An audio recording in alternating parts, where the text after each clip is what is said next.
Peniaga burger dengan jualan bulanan sekitar 9,000, berapakah anggaran keboleh danaan anda? Tuan, sekiranya anda adalah peniaga burger dengan pendapatan sekitar 9,000 sebulan, anda layak untuk mendapat pinjaman sehingga ke 62,500 berdasarkan kepada sejarah pelanggan kami yang mana beliau mempunyai jualan ataupun pendapatan tahunan sekitar 100,000 berjaya mendapat dana sehingga ke 62,500. Untuk dana yang di bawah 100,000, anda tidak perlu untuk submit anda punya cukai, tidak perlu ada management account. Apa yang diperlukan adalah SSM ataupun PBT lesen dan anda punya penyata bank. Anda harus ada mempunyai penyata bank syarikat, bukan menggunakan penyata bank individu.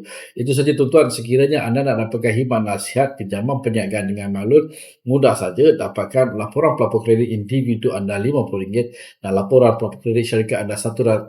Selebihnya, kami akan bantu anda mendapatkan dana daripada bank, koperasi ataupun agensi kerajaan. Dan seperti biasa, dengan Malun pinjaman anda menjadi lebih mudah. Assalamualaikum, salam sejahtera dan jumpa lagi.